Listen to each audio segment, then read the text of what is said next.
Merhaba dostlar, yeni bir içerikle karşınızdayım. Konuğum Engin abi. Engin abi hoş geldin. Hoş bulduk Yalçın. Sen de zaten şu an 37 level oldun değil mi abi? 36 Olmaz. ama 37'ye hazırım. 37'ye Yani hazırsın. sadece bir mızrak kışlam kaldı. Ee, Bir seviye sonra şeydeyim. 37 seviye kale inşaatına basacağım. Maşallah abi. Çok iyisin. Şeyde Ama şey ikinci yaptım Yalçın ya. Şöyle bir durum var orada. Ee, İnşaat meşaleleriyle ilgili bir durum söz konusu. 36-37'den sonrasında herhangi bir paket alımı ya da herhangi bir şey yapmayacağım. Sadece T9 için madalya birikimi biraz sıkıntılı. O yüzden Hı? dolayı sadece araştırma meşaleleri almayı düşünüyorum. 37'den sonra ekstra olarak sadece bir 4K gibi şey veriyor, boyut veriyor. Onun dışında Hı hı. herhangi bir katkı sağlamıyor. Bir de 37'de şey var, Taverna'da 160 seviye kahraman seviyesi oluşturuyor. Oradan sonrası stabil zaten. 160 son. Aslında çok mantıklı. 37 olduktan sonra T9 açacak kapasiteye gelene kadar yani ne oluyor? Süvari saldırı savunma yani şuraya falan değil mi? Şuralara geldiğin Doğru, zaman evet. Şuralara yaklaştığın zaman fokus olabilirsin. Zaten buralar pahalı olacaktır. 500'den başlıyor tanesi. Doğru, Ee, evet. Şu noktaya geldiğin zaman tekrar inşaat madalyaları diyelim, meşaleleri artık neyse onları alabilirsin. Doğru. Mantıklı. O zamana kadar free to play şekilde toplayacaksın inşaat kısmını. Doğru, doğru. Evet. Yani Tasarruf. diğer türlü şey olmuyor. Yani hem biraz tasarruf açısından hem de zaten o 40 bile olsak bugün ortalama olarak T9'a gitmek boyutu madalya sayısı olarak yetmiyor. Sevgili güzel insan, eğer bana destek olmak istiyorsan açıklamaya bırakacağım referans linkine tıklayarak Biora Game'e üye olabilirsin. Kılıçların saldırısı arkadaşlar ilk seviye 10 istiyor. İkinci seviye 15 yani üçüncü kademe 20, dördüncü kademe 30, beşinci kademe 45 istiyor. Yani bu Doğru. da ne yapıyor abi? Toplamda Yüz hepsi otuz Toplamda 480 madalya harcıyorsun o kademeyi toplamda geçebilmek için. buraya 480 tane madalya harcıyoruz arkadaşlar, bilginiz olsun. Mızrakların savunması birinci kademe 20, ikinci kademe 25, üçüncü kademe 35, dördüncü kademe 50, beşinci kademe 70 istiyor arkadaşlar. Toplamda burası Engin abinin dediği üzere 800 tane istiyor. Evet. Burada zaten 3 yapsan yetiyor. 3 yapsan 3 yetiyor yapman burası. yetiyor. Orada da 245 madalya her biri. Ee, Yani toplamda 490 madalyaya mal oluyor orası. Hı hı. Yani 50, 80, 115 diye gidiyor burası. Yani doğru. oranlar farklı arkadaşlar. Yani Oranlar bunun bir çok farklı, evet. formülü yok. T8'den sonrası muamma. Hiçbir şekilde Muamma kesin ve sağlıklı değil. değil. Oranlar çok farklı. Her birimin oranları farklı. Kılıçların canına gelelim abi. Burası tanesi normalde ne istiyor? Birinci kademe Ee, 55. Orada toplamda birden 5'e kadar 560 madalyaya mal oluyor. Hı hı. 55, 75 değil mi abi? 55, 75, 105, 150, 210. Evet, bu şekilde istiyor. Peki toplamda kaç istiyordu abi? 2380 madalya istiyor. Toplamda burası 2380 madalya istiyor. Doğru, Birinci evet. kademesi, ben hemen şunu söyleyeyim. Birinci kademesi 55, ikinci kademesi 75, üçüncü kademesi 105, dördüncü kademesi 150, beşinci kademesi 210 istiyor arkadaşlar. Buranın da oransal olarak artışı çok farklı. Yani 20 Evet, artıyor, ondan sonra 30 artıyor, ondan sonra 45 artıyor, ondan sonra 60 artıyor arkadaşlar. doğru. Evet. Burası da zaten basit. Burası da arkadaşlar toplam 1800 istiyor. Bilginiz olsun. Toplamda T8'e kadar dostlar size lazım olacak meşale 5950. sayısı 5950. 5950, evet. Özür dilerim. Toplamda meşale sayısı 5950 arkadaşlar. Size lazım T8 açana kadar.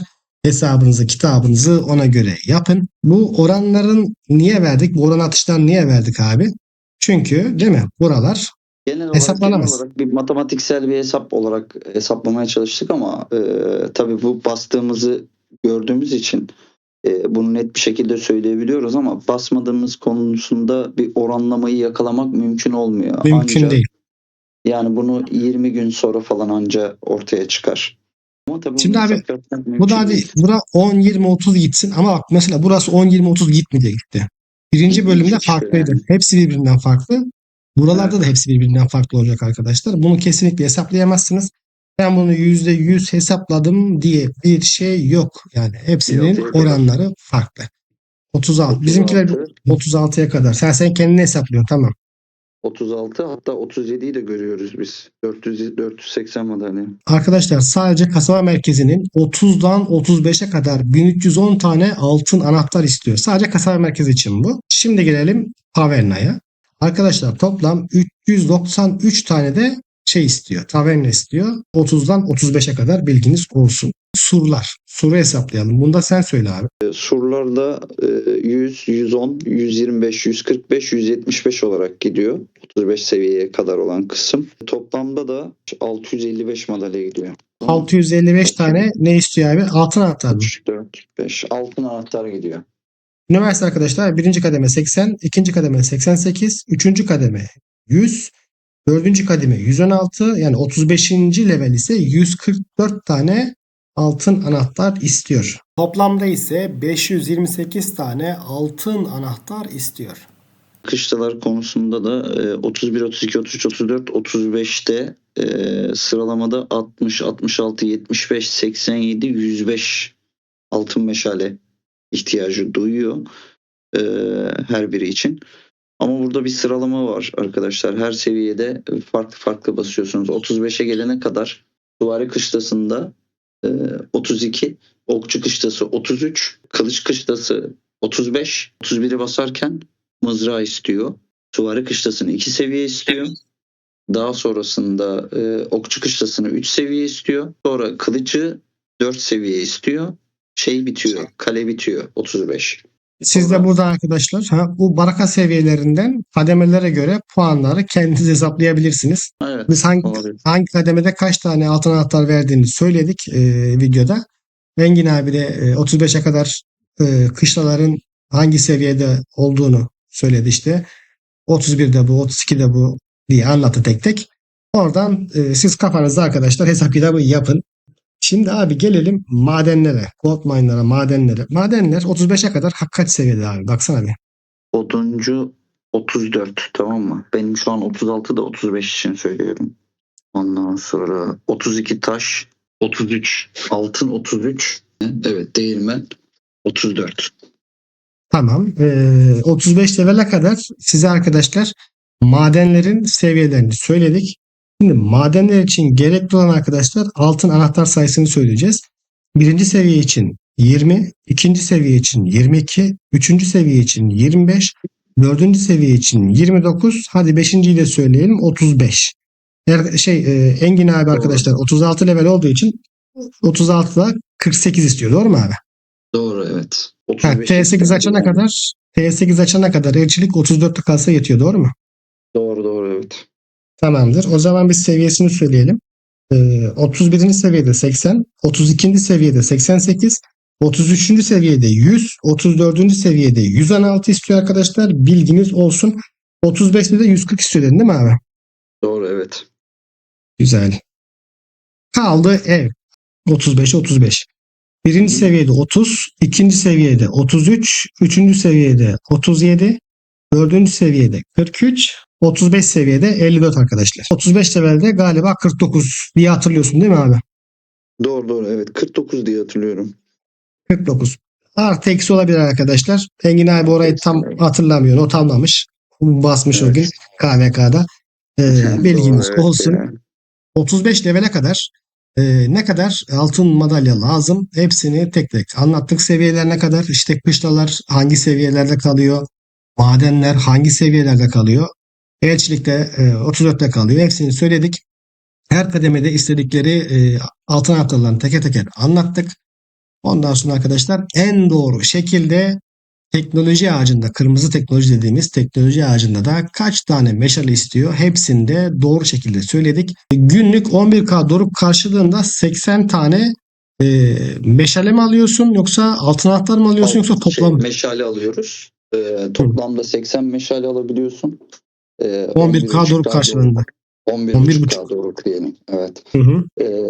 Ve ortalama olarak da pazartesi ve çarşamba günleri genelde denk geliyor. 2 tane ekstra paket açılıyor. Onda da toplamda 105 210 madalya, ekstra madalya alabiliyorsunuz. Bundan sonraki sezon abi senle bunu yayından önce biz konuştuk. Bundan sonraki sezonda oyun bize daha çok etkinliklerden falan paketlerden kral hazinesi daha çok meşale ve altın anahtar verecek diye konuşmuştuk değil mi? Çünkü hep böyle oldu bu zamana Evet, kadar. hep öyle oluyor. Genelde hani ilk başlangıçlarda biraz zorlaşıyor. Daha sonrasında arkadan gelen oyuncuların da yetişebilmesi amacıyla meşalelerde sayılar artmaya başlıyor. Ama tabii ki burada bir sezon veya 1,5 sezon gibi bir kayıp yaşanıyor. Yani free to oyuncular için. Onun için aslında oyuna çok fazla küsmemek lazım. Belli bir süre sonra zaten yetişecek herkes. Ama Binek teknolojisinin aynı şeyi söyleyemem. Binek teknolojisinde arkadaşlar free to play'lere kesinlikle içgörü puanı gelmiyor yani. Sürekli at kırdırması lazım. Etkinlik kovalması lazım. Onun dışında şu namerdi yani düşük bütçeli oyuncular olsun, free to play oyuncular olsun oyun içinde elde edemiyor. Yani edebileceği kaynaklar çok kısıtlı ve çok da az. Binek teknolojisi arkadaşlar farkı kapatabileceğiniz bir yer değil.